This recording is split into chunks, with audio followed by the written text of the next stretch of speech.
doing? Great. Fucking A. Fucking A. Right on. That's good. I like it. Very good. Thank you for all being here on a Tuesday night. You know, I know it's tough to get out sometimes, get away from work and everything going on, but we always have a good time, so it's worth it, definitely.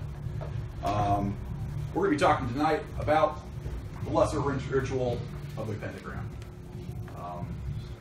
One of a very much used ritual, used across actually quite a few different philosophies and belief systems. But we'll touch a little bit on its origins. We'll talk about some of its different elements. We'll go through the actual ritual itself. I'll tell you some of my thoughts on how I personally practice it, and I will also give you caveats like, you don't have to do it that way. So there is certainly, you know, there are certain elements of the ritual that are more intrinsic, but there are also a lot of elements that are internal. This ritual really should happen mostly inside your mind. This is for you. This is an internal ritual, even though we're doing a moving meditation even of sorts, as we're focusing on different names and we're intoning them and we're moving through various different paths of our own bodies and making various signs. So let's get into it a little bit. We'll talk more. Cleanliness is next to godliness, and it better come first, said Uncle Al. What is he talking about? Why is he talking about cleanliness? Is he telling us to wash our hands more, which we probably should, but that's not actually what he's talking about. What he's talking about is an idea of creating an aura of cleanliness within ourselves, creating a stable platform from which to work magic, from which to go through our daily lives, to do everything that it is that we do. And that there's a certain level of maintenance that needs to go into taking care of ourselves, taking care of our auras, taking care of our astral bodies. And this idea of cleanliness leading to godliness is very much something that Crowley believed. There's a certain amount of cleansing, ritual purifying, consecration, preparation for the magical work, the great work that we're here to do. A little bit of general background on the Lesser Ritual of the Pentagram. It's one of the primary and fundamental rituals in Western magic. We see neo-pagan groups use it, we see Wiccan groups use it, various different Thelemic organizations. It is widely performed, with little differences here and there, but with a general structure that maintains.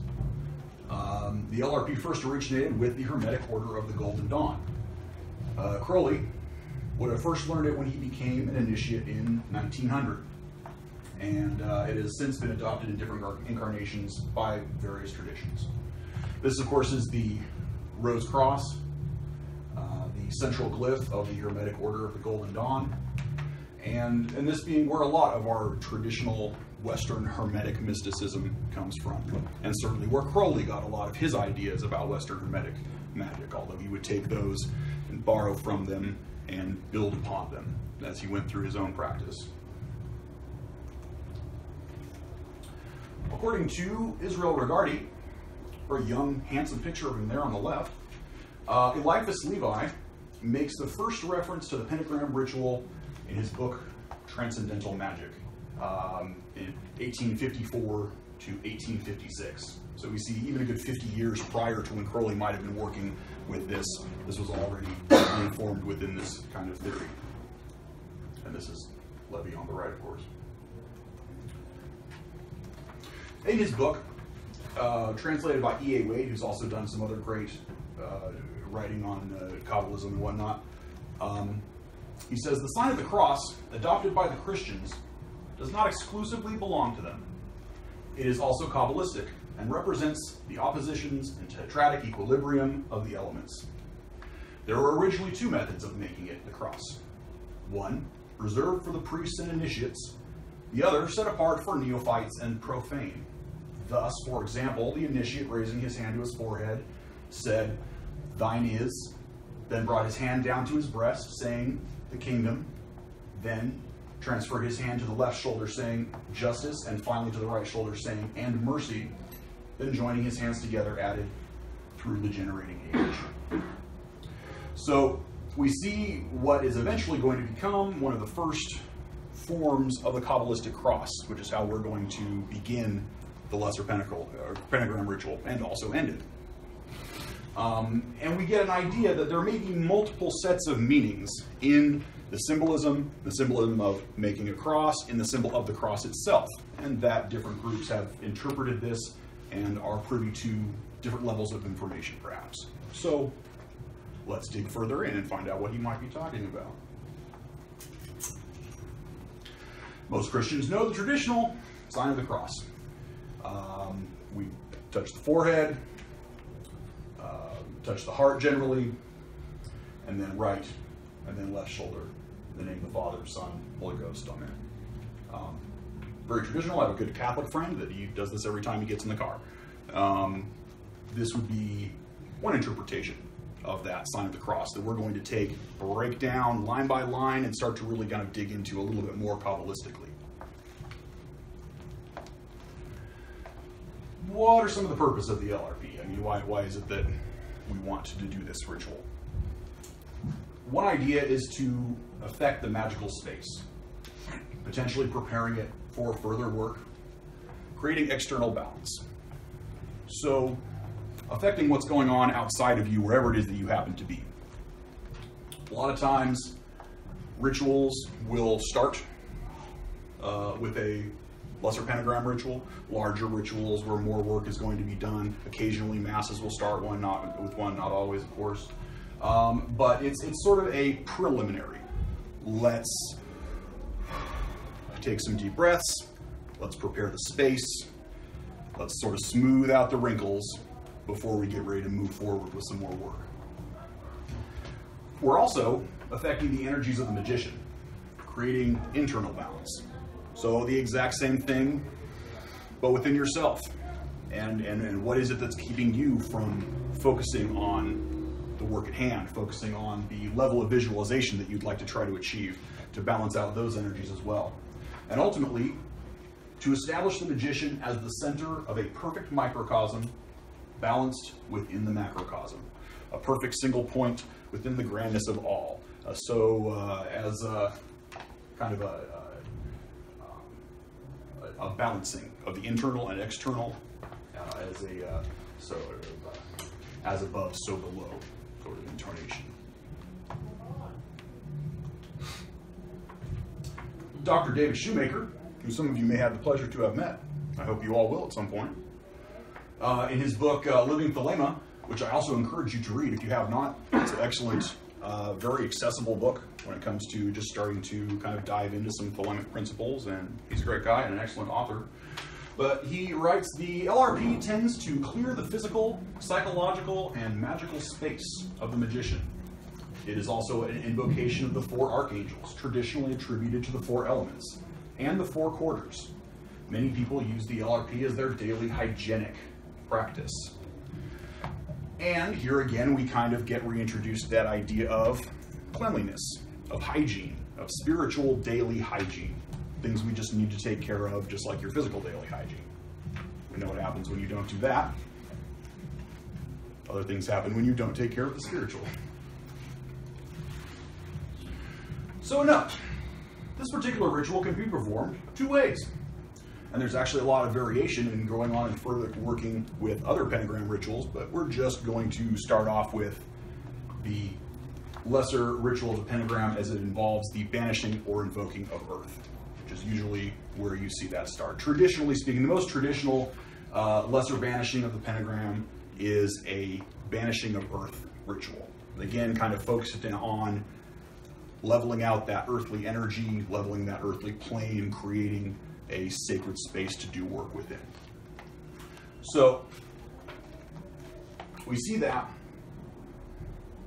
Well, actually, I'll just. Aleister Crowley wrote, success in banishing is known by a feeling of cleanliness in the atmosphere.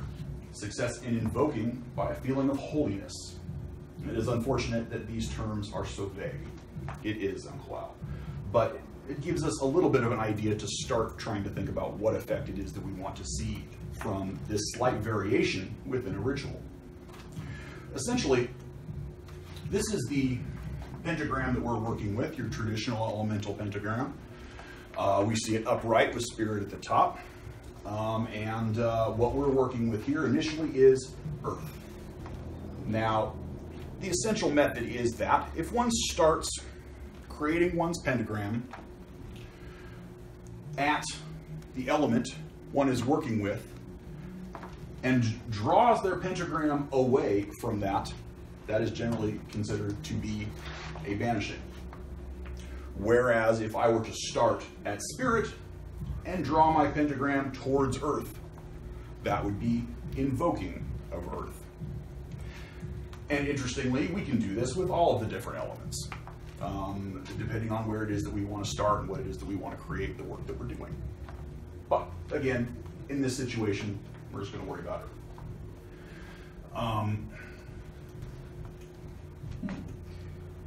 Yes? Just 'cause I feel like there's some deep answer that will help me understand this. Why do I go from earth to spirit and not from earth to water when I'm doing the banishing? Why do you go from earth? Why don't we draw the pentagram the other way? From earth to, I'm sorry, to water? Yeah. Is that what you were doing? Because I believe we have that in our spirit category. Ah, that is spirit passive. Right. Okay. So there had to be some little bit of shenanigans on directions in order to be able to incorporate all the different elements and the directive, that we're trying to achieve. And so that's how it generally works out best, or at least how Alistair thought it worked out best.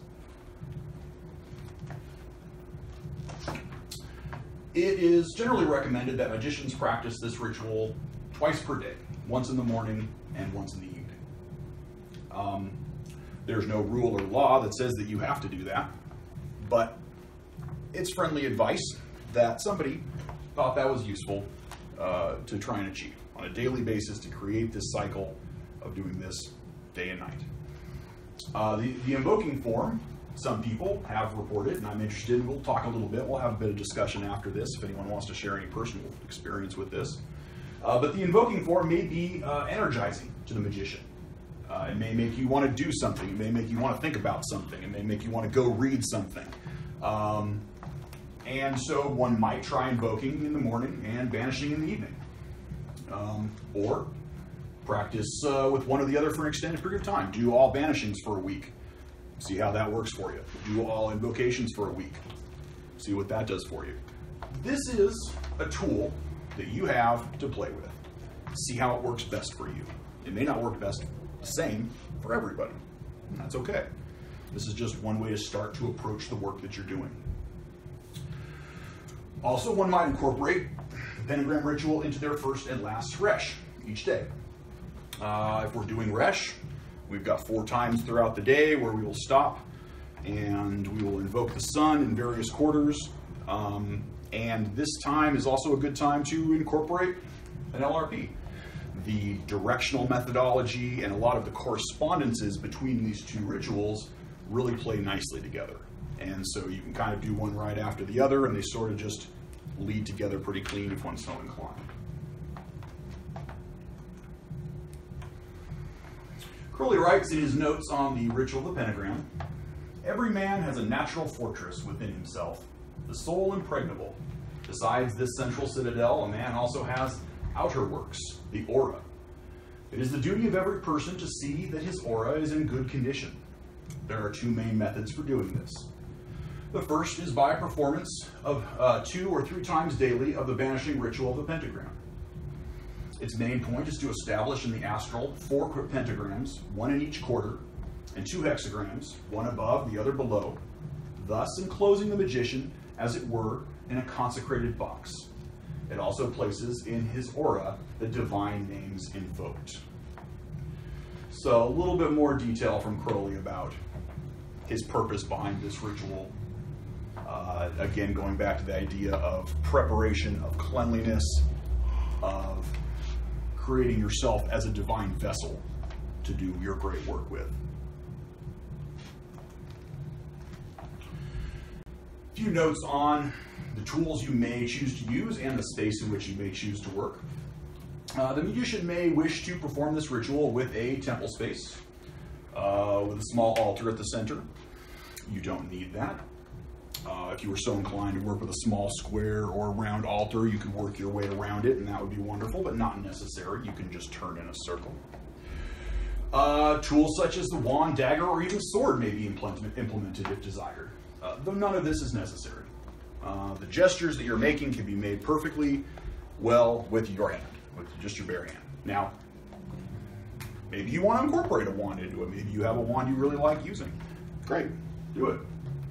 Maybe you have a sword. I've actually done the full thing. I practiced with a full-size sword for a week doing the LRB, and that was fun, but maybe not as efficient as it could be, and I did scratch my ceiling once as I was bringing up the, it's a big sword. It's like a decent-sized hand-and-a-half bastard sword, so, you gotta just flip it around when you're doing the lower part and not stab yourself. But it works. It can work. And once you get past the awkwardness of working with a sword, there's a certain strength to it. If you can incorporate a weapon of that type into such work, it's interesting. Try it out. You have a question, or good. In kabbalistic sense, the magician is standing at the intersection of the paths of Samekh and Pei, art and the tower, respectively, on the tree of life. So here we have a little bit of an appendix from book 4, supplemental notes on the Lesser Ritual of the Pentagram. And we can see just a small section of the tree of life here, Netzach and Hod, Tiferet, and Yesod. And we are working right in the center. So you can kind of already see, we've kind of got 4 quarters around us a little bit. And as we'll look at some larger versions of the tree of life, we could probably also find some hexagrams there too, but we'll get to that later. So this is just, if one wants to get into the kabbalistic terms, where on the tree one is doing the work that also might inform further correspondences throughout the ritual.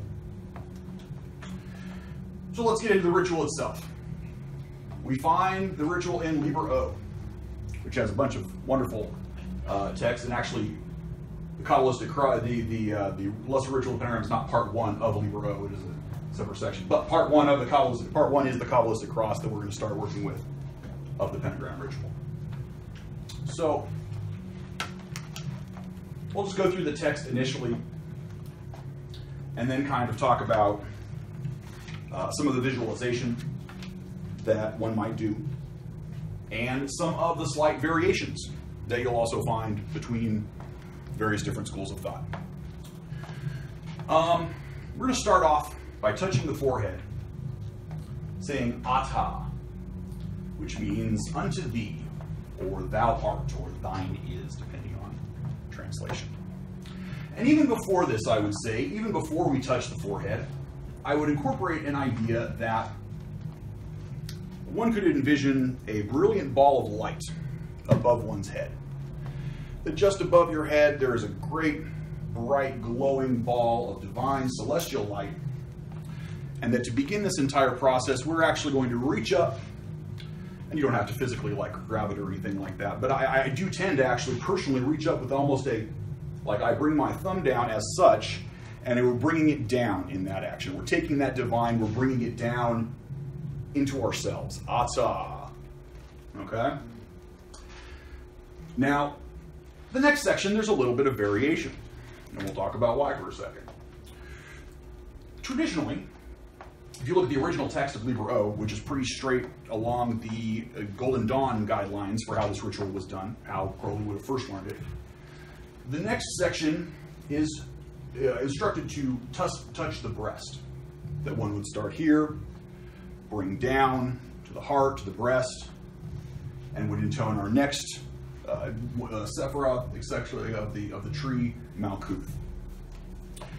Now, Crowley took this and working with it and looking at how it laid out on the tree and how it made sense to him kabbalistically, brought this down a little lower. And instead of touching the heart, he brings it all the way down to the genitals. Okay? Now, nothing obscene needs to happen here, obviously, but we're going down to our root. And honestly, I do think this makes more sense as far as how it aligns in the tree and whatnot. And the Golden Dawn traditionally was not as free talking about genitals or quite as bohemian as Crowley was. They were a little more proper in their magic, and that may be one reason why they didn't choose to do that. Another slight variation is that in some works, you will see, I believe even in Shoemaker's book, that we are instructed to intone the name of either our or of Crowley's holy guardian angel at the heart. So if one feels that they know the name of their holy guardian angel and have received that knowledge in conversation, you would say that there. If you don't say that, you would essentially substitute Eowas, which would have been Crowley's holy guardian angel. I don't necessarily think this is wrong, but I don't personally do it. And there are kabbalistic reasons why, and we could get into that further, but essentially Eowas is not my holy guardian angel. And so in my own personal practice, and again, this is entirely up to you, I will start at the head, I will pull down to the heart, and just pause for a moment, but say nothing, indicating that I am bringing this energy through, that there is a heart connection there, that there is a place for something to exist, but I don't have that yet, and that's okay. So we're going to go down to Malkuth. This is entirely up to you. Practice it different ways. Maybe you intone Eowas here, and it makes perfect sense to you, and you love it. I wouldn't tell you not to do that. See what works best for you. Moving on from there, we're going to touch the right shoulder and say Vegabura. This could also be Wegabura, depending on how you want to pronounce that B. This means and the power. And then we're going to touch the left shoulder and say Vegadula, and the glory. And then clasping the hands at the breast, either together into a fist if one likes, or if one prefers as a prayer. I don't know, whatever makes sense, they're both clasped. Say Leolam Amen. To the ages, to the infinite. Amen. So that's what we're saying, and we know kind of where we're touching, but we also want to consider what we're envisioning as we're doing this. The fact that we're essentially drawing this light down into us, we're letting it populate, we're moving it down through our center, we're bringing it up and then across and back to our center. And so what we've created is this balanced cross of light, essentially, that aligns ourselves to the tree of life. And we can see here we've created the cross, four corners within ourselves, balancing and connecting the divine with the worldly, justice with mercy, in accordance with the divine will. We have kind of a very, an older depiction, this is actually from an E.A. Waite book on the Kabbalah, that represents it from a somewhat traditionally more Judaic standpoint, where we see instead of the man facing the tree of life is behind the man, as if he has got his back to it. And we can see that, for example, two of the Sephiroth that we're interacting with at our shoulders, Gebura and Hesed, severity and mercy, are situated as such. We can also see here just an interesting translation of the Da Vinci Man, who also tends to fit onto that same kind of schematic fairly nicely and tie in fairly well to the same Sephiroth on the tree. So, interesting.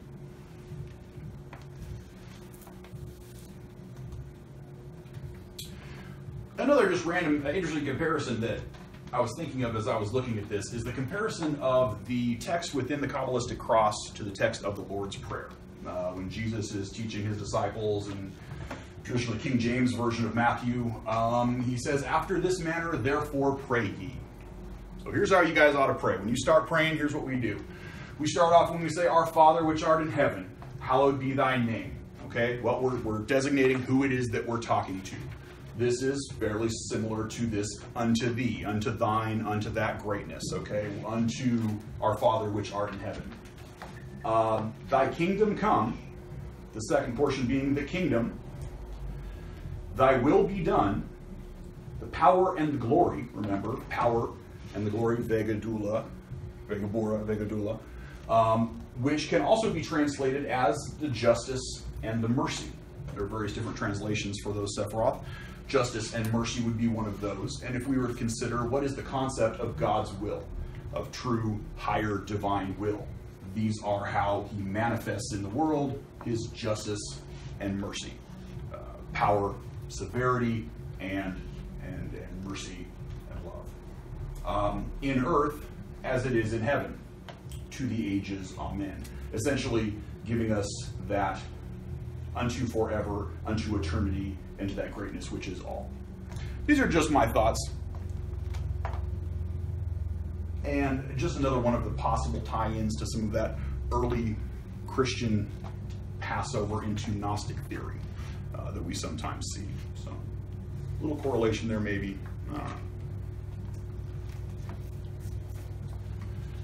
So part 2, formation of the pentagrams themselves. The text says, turning to the east, make a pentagram, that of earth, with the proper weapon, usually the wand. Say, i.e. vibrate, and we'll talk about this idea of vibrating these words a little bit more in just a second. But to vibrate, essentially the tetragrammaton, the unspoken name of God, Yod-He, Vav-He, Yehovah. There are a lot of different pronunciations for it. Throughout these different sections, there are different pronunciations for several of these. Look into them yourself, see what makes sense. I know people that say Yehovah. I personally say each letter by itself. Yod-He, Vav-He. Because I'm not trying to say it. It is the ineffable name of the Lord, and I'll just leave it at 4 letters that it's supposed to be. Turning to the south, say the same. Of course, making another pentagram, but say Adonai, or my Lord. Turning to the west, again, pentagram, same one. And I'll do this all for you so you can see what this looks like. But say what I will pronounce as Ehyeh, or I am, like the great I am that I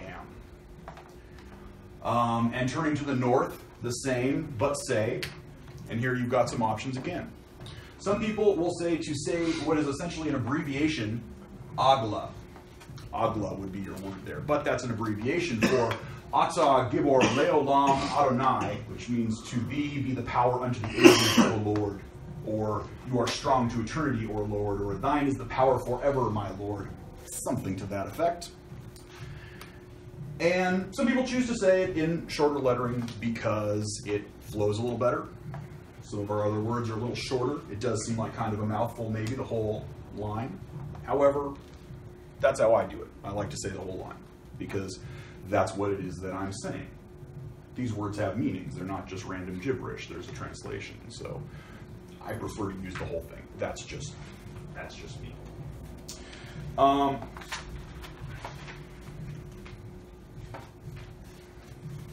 And so here's kind of what we're creating. We started off working at this Samek and Pei center position within the Tree of Life. If we were to take that Tree of Life and lay that down on the ground, so we were walking on it on the floor and working on it within our magical ritual space, what we would be creating essentially is a box. We're creating a magical cube of energy around ourselves, and we're pushing these 4 pentagrams out into infiniteness in these 4 directions. Creating this kind of sacred space within the center of what we're working on.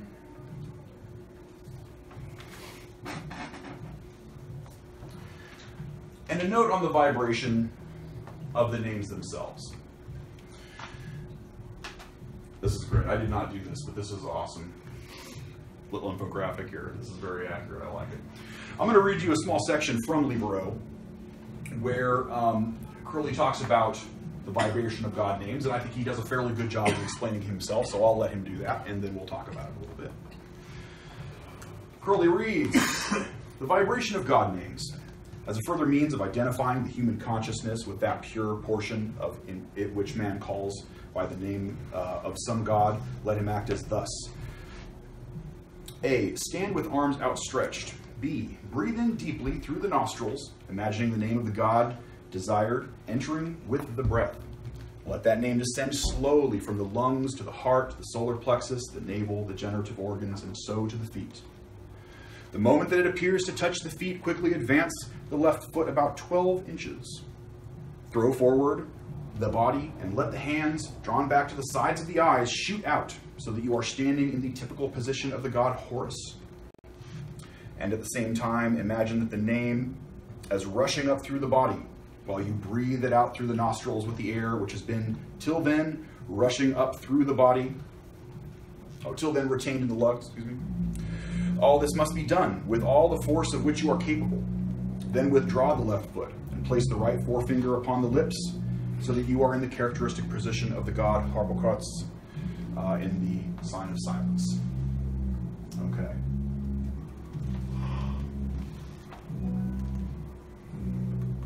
So what's all that look like?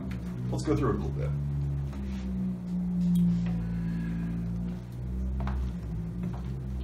Again, the performance of this can be done a lot of different ways. You're welcome to influence and enter your own nuance into it. I'll just start at the beginning.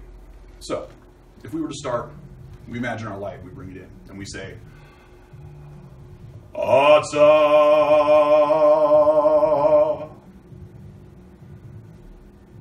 Mahu Wegebura Wegedula Leolam Amen. Now we're going to pretend this way is east real quick, or else I would turn that way, which is east, but I'm just going to keep facing you guys, so we'll pretend this is east. So, facing east, we consider our first pentagram. We're just going to do it with our hands. Any gesture you might like is probably fine for this. The traditional sort of thumb in hand is a usual magical, creative sort of gesture, right? 2 fingers works, 3 fingers works. You could use your whole hand if you really wanted to. See what feels comfortable to you. In creation of the pentagrams themselves, I like a large, snappy pentagram. It doesn't have to be that way, but I'm trying to create as much force and as much fire and as much intensity into what it is that I'm doing. And so I find it to be more powerful to start here and give it a sharp, large kind of fire. And that's fine. You can do it a different way if you feel that works better for you. But I'm creating a box that fills an entire quadrant the size of an archangel in each section around me. And I may even picture that this is going to come out as a flaming arc, that perhaps there's even flame emitting from my fingertips and wafting through the air, hitting these points, creating this giant burning pentagram in front of me, okay?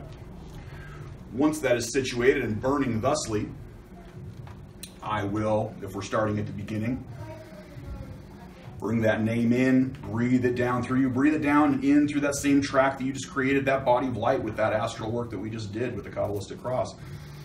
Breathe it in and push it out. Let it all expand and blow out of you with as much force as it is that you can create. I tend to make a triangular gesture when I'm pushing it out. You don't have to either. Again, whatever it is that you would like to. But my imagery is that I am empowering this pentagram with this God name, and the force of this particular God form is driving that pentagram forever into the direction that it is that I'm facing. If I'm pushing east, it's going to push east eternally, endlessly, and steamroll that fiery pentagram over absolutely every ethereal bump in that plane that I'm trying to smooth and get ready for more ritual work. So it's a Yod He Vav He, and we just go back to silence. Now you want to pick your pentagram back up and you want to take it around. Because remember, we're creating this entire cohesive structure around us. So after our sign of silence, pick that back up, bring it around. If you're working around an altar, walk around your altar. But turn as such, do it again. Adonai.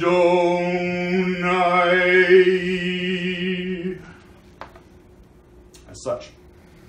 And continue until you work your way around, and you've done that in each of your directions. you want me to do the whole thing, or does that make sense?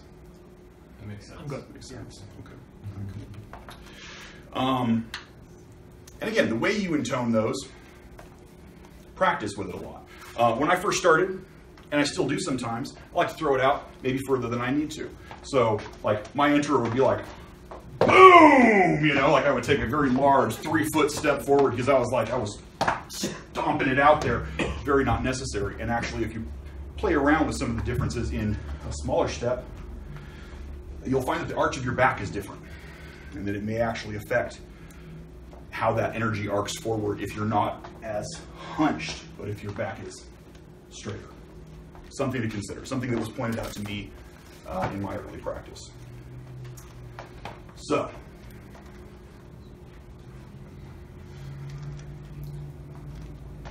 any questions?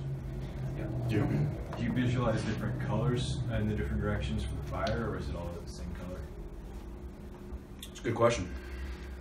I'll either have it all one, which is generally as bright a color as I can imagine a fire would be. So it's like a white fire. It's like a white-blue fire that is as hot as I can imagine. Or if I do want to change up the colors, kind of like that, I'll do the corresponding colors of the archangels that they're about to be related to. So yellow, generally Raphael, and so his pentagram is going to be yellow. And Gabriel is usually going to be blue, so blue pentagram there. So if you do want to change up the colors to correspond to the archangels, I think that's cool. Don't have to. It's up to you. All right. Part 3, the invocation of the archangels. So once one has worked their way around and done the 4 pentagrams and done the 4 God names, we would extend our arms in the form of a cross and say, before me, Raphael. Now you can intone this as well. You could just say Raphael if you wanted, but you could also say Raphael and give that the same kind of intonation that they're warranted. And while you're not, you're not taking on these God forms, you're invoking these archangelic forms, as it were. So, and we'll get into a little bit more in the future. The better it is that you can envision this as you're doing it, the more beneficial it is for you. But behind me, Gabriel, God is my strength. On my right hand, Michael, who is like God. It's a question, not a statement. And on my left hand, Uriel, or Ariel, if you prefer. God is my light. And so you're just standing there as such, intoning these around you. But this is one area where I find there's a lot of beneficial imagery that can be brought into this. And that is, what do these guys look like? Or are they even guys? There are a lot of traditional representations of what the archangels look like a ton. I mean, Google it. There's a lot of classical work. There's a lot of cool modern fan art. There's all kinds of different interpretations of the angels, what tools or weapons they may wield, what colors it is that we may see them. And I'm not going to worry too much about that. We've sort of got a generally set a body of correlations that works well with a few other different things that I'll show you here in a moment. And that's how we're going to usually envision these archangels. Now, I say that, but there's also, I think, room for your own exploration and your own interpretation of what these archangels look like. So we've got a Raphael here. He's got a sword. That is reasonably traditional, although you do also see Michael with a sword. There's lots of images with Michael with a sword as well. In fact, I kind of like that. And sometimes I'll just do that because I like it.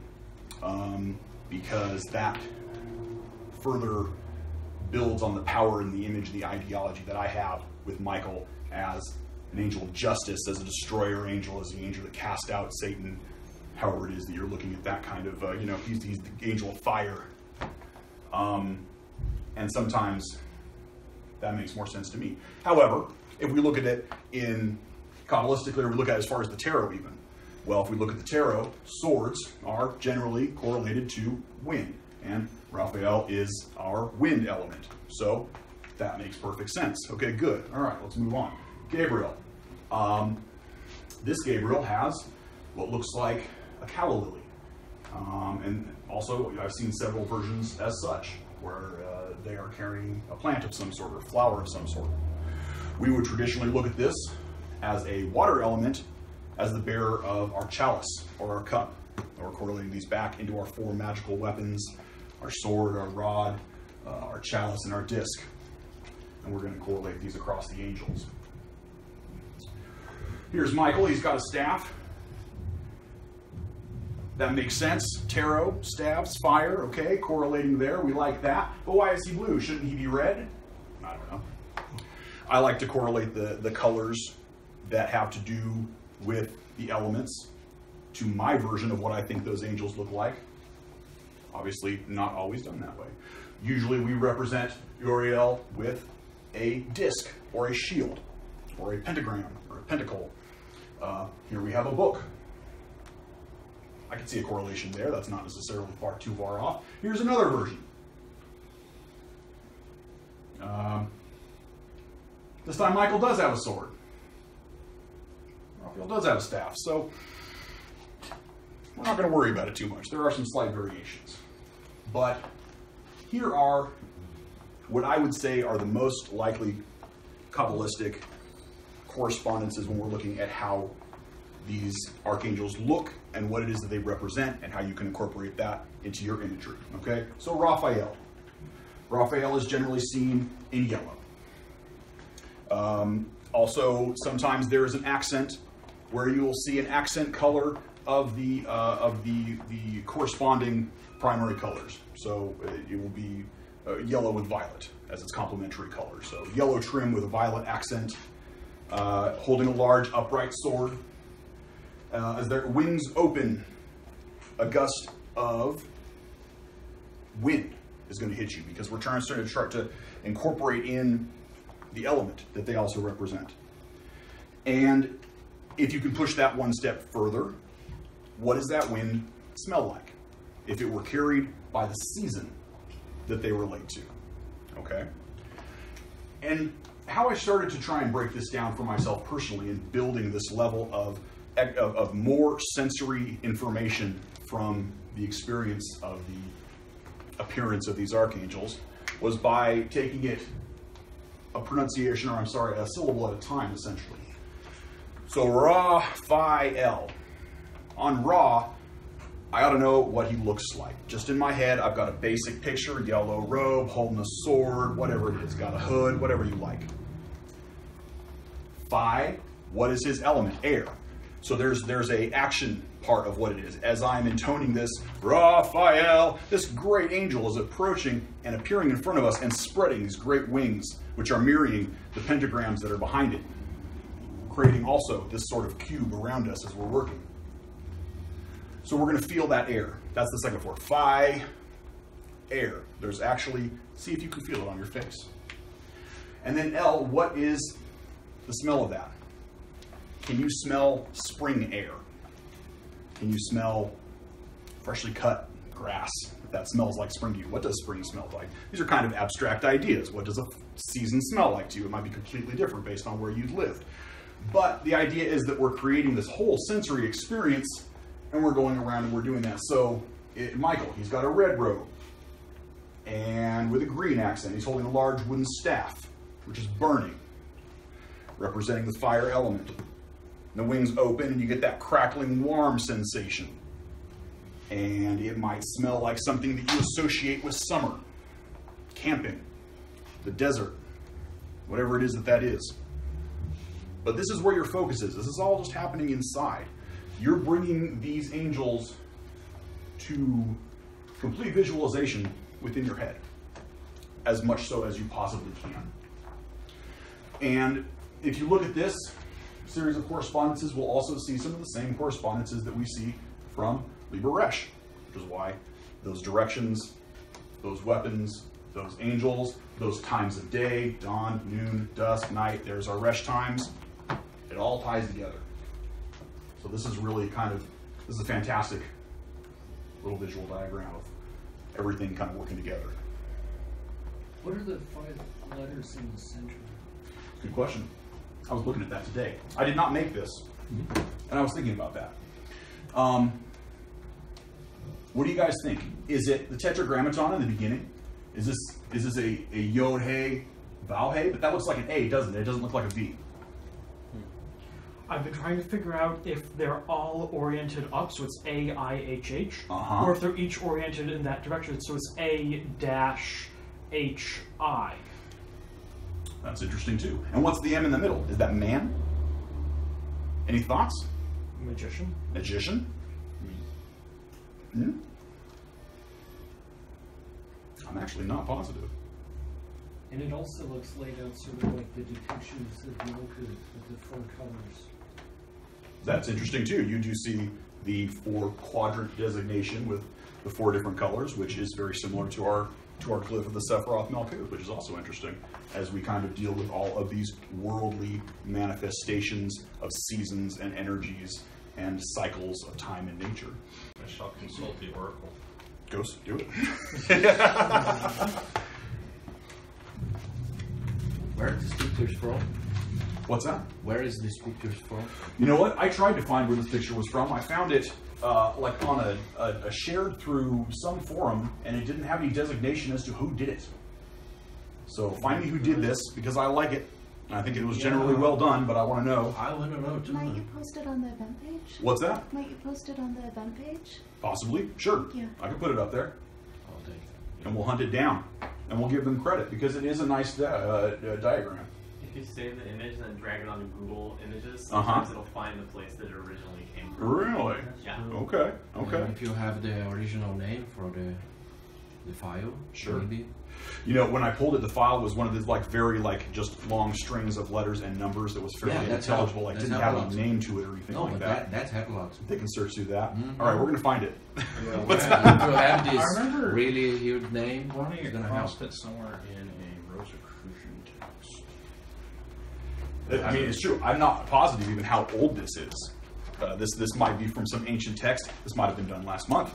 Well, it's older than last month. It's at least a couple years old.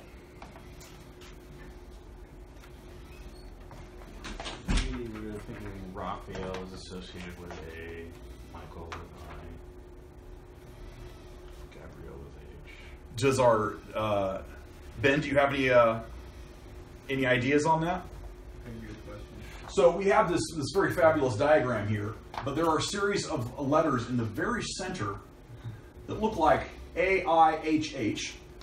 I see 2 H's and an I. I think Yod Hey Vav Hey, but that does look like an A, not a V. And I don't know what the M is.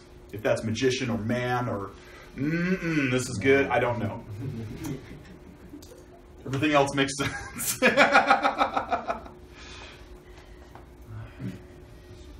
We'll figure it out. Bonus points to whoever finds it. So, let's move on to the completion of the LRP.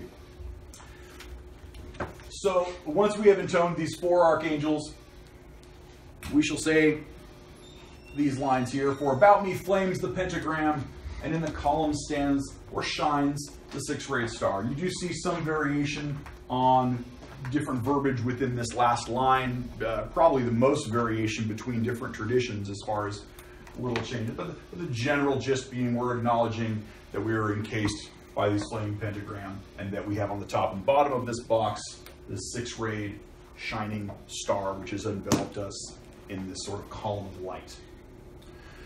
And once we have said this, we will end again with the final kabbalistic cross, repeated just the way you first performed it, and finishing the ritual with a final Leobam Amen. And that will bring you to the completion of your LRP. And after that, I would encourage you to just be for a second. Just feel for a second, see what that does for you. And if you choose to incorporate it into Resh, you might pause for a moment, get that grounding, and then move into whatever quadrant of Resh you're in. So you might then, maybe it's the morning, and you say, still working on it. All right, and you move right into that next Resh practice, and which then leads into meditation traditionally. So you could wake up in the morning, do a banishing or invoking, do a pentagram ritual, do your Resh, meditate for a couple minutes, do some breathing. That's a nice half hour or so of ritual magic in your morning. If you can make that work, that's a good start to your day. But we can't make it all the time. And we can't do it all the time that we might necessarily like. We were discussing sometimes you may not be in an environment that allows for ritual magic. Maybe you're somewhere in the morning where you'd like to do this or you'd like to do a Resh, but there are people around who are not going to appreciate what it is that you're working on. And that's okay. It's really easy. Right? They don't have to. It's all right. If you want to, expose them to it, that's fine. But if you don't think like it would be beneficial for either one of you necessarily, at least in the current time, don't worry about it, and use that opportunity to practice this, just as I recommend Resh, within the astral body. Do it within your mind. Do it within yourself. And do everything, just think about it. Think about all those same elements of the angels. Think about all those same elements of all of the patterns, make the pentagrams in your mind, and see if you can really cohesively envision the entire thing start to finish without losing track of it. And I think that's beneficial too. So do both. See what works for you. Success is your proof. If it doesn't work, do something else. So what do you guys think? Do you have any thoughts? Is there anybody that has any experience with the pentagram ritual that they'd like to share? Hey, it was awesome. I didn't do anything. I liked it. I didn't. Any thoughts? No, I like, after that, using the middle pillar exercise is really great, because you finish, you bench everything, and then you draw on the power, and then you go to meditation. So it's good for me. I think that's great. I think that's a great idea. Working that in with some middle pillar work, absolutely wonderful preliminary for that. Totally. Very good. I found that the more practice you got, the faster you get. And eventually, one can actually do it within 5 seconds in the head. Sure. Even at night, while you're sleeping, you just do it just like that. Right. And you immediately will cleanse whatever you need to cleanse. Sure. I like that. It's true. It doesn't have to take a long time. It doesn't, you can sit there and you can intone as long as you want, and you can breathe as long as you want in between each of these lines, but you also don't have to. You can, you can move through the entire thing. Ata, Malkuv, Begabora, Begadula, Leolam, Amen, done. Like, that's my kabbalistic cross. And it can be as involved as you want it or need it to be at that particular time. I want to make sure I understood. In part 3, one is to face east the entire time? No, you're to start east. It actually says to turn east, which is interesting. It almost indicates that you didn't start off facing east, because it says to turn that way. So if we were doing, like, again, if this were our relative east for the purpose of this, we would start off in an eastern direction, making our pentagram. Do that. Turn, then do it that direction, do it that direction, do it that direction, and bring it back all the way to, remembering to kind of like pick up that trail and take it around to your next quadrant that you're facing. But when one is done with that and then wants to call the angels, that's when one must face east? Well, yes, and you're already facing east, which is nice, because you started off facing east.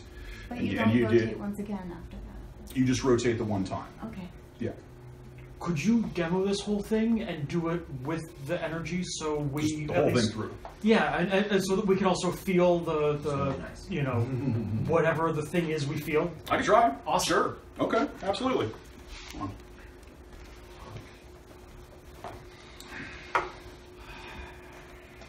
on. Am I going to get too much in this? Is that going to be an issue, or? If you want it recorded. Yeah, no, it's fine. So, I'm not going to explain anything. I'll just try and do it. Just go ahead around me.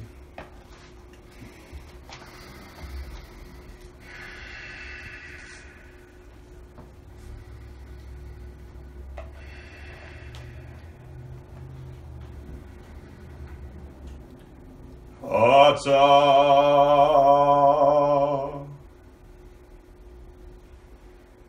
Malhut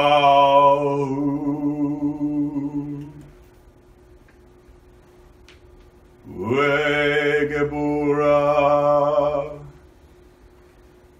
Wegedula Leolam Amen.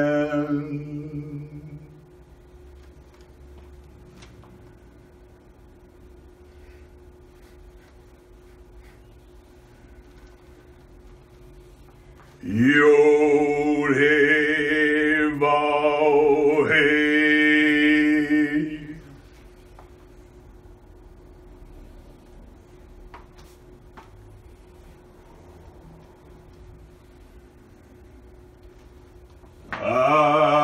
Adonai.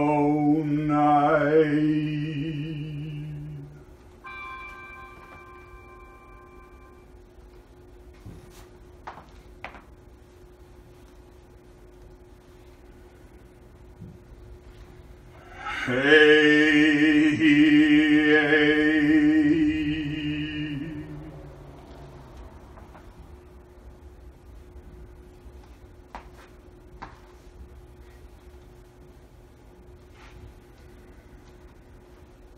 Ata Gibor Leolam Adonai.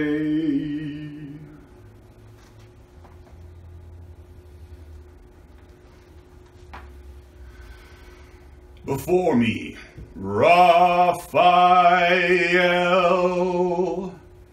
Behind me, Gabriel. On my right hand, Mikael. On my left hand, Uriel.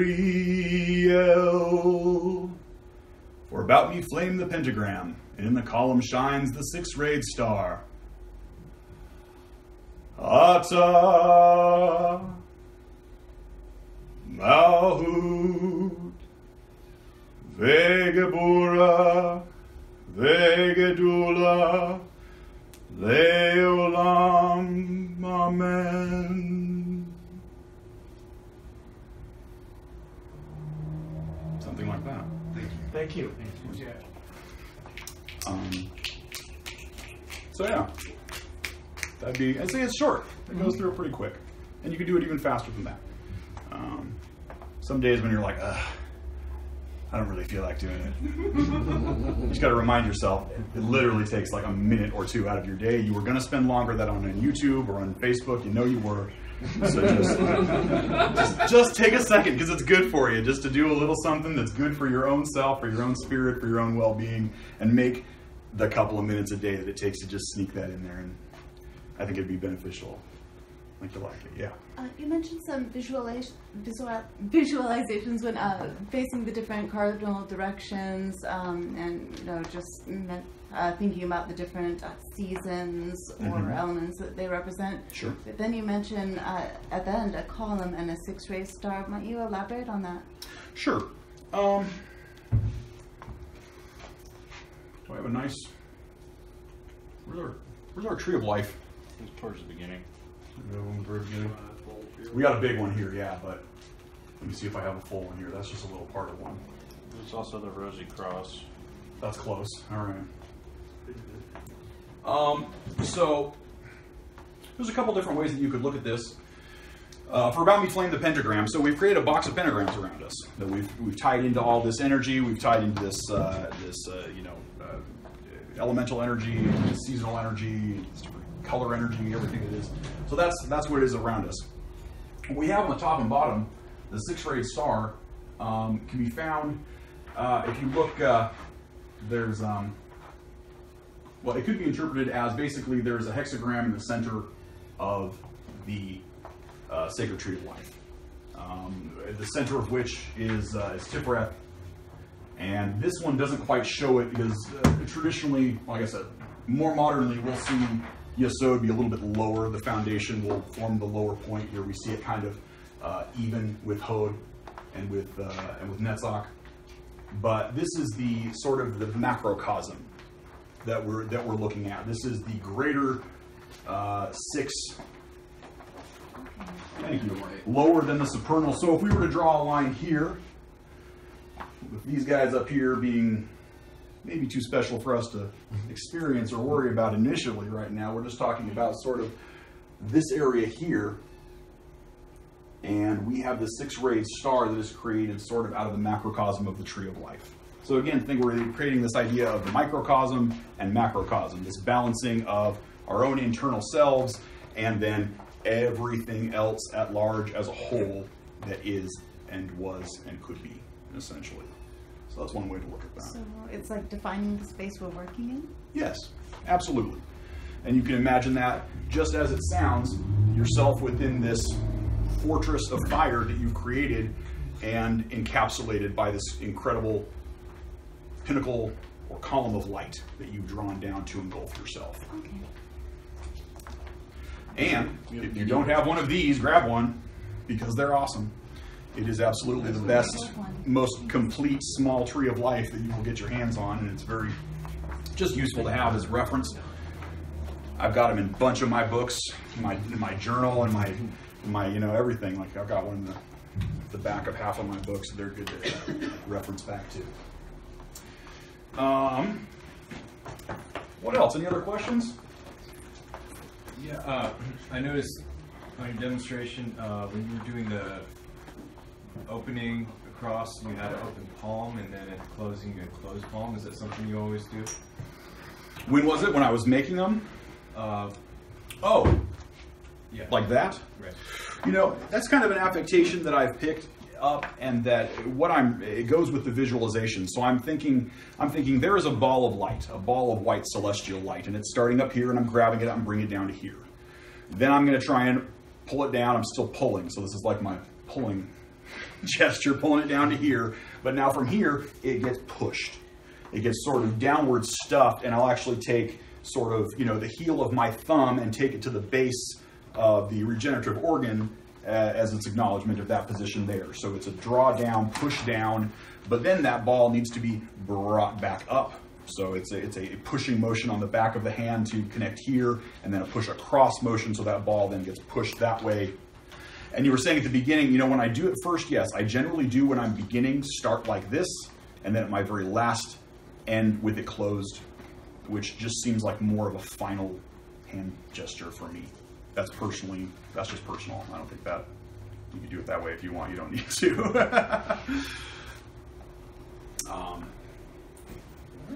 Does that answer your question? Yeah. Just thank you. Yeah. You were talking earlier about the pentagrams for different elements, invoking and banishing.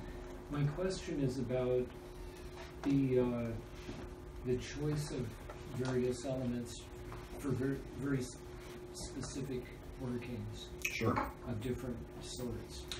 Absolutely. And this is really like the kind of the basic foundation for pentagram work and hexagram work. So lesser ritual of pentagram, the next one that you read as you move forward in Libero is greater ritual of pentagram. And then he starts to getting into all the hexagram rituals, where we're not only working with the balances of the 4 elements within our own world, but now we're incorporating all of the other celestial spheres into this, and we're talking about different planetary energies, working with the hexagram. So there is a lot that can be used for more specific ritual that kind of builds off of this kind of beginning premise.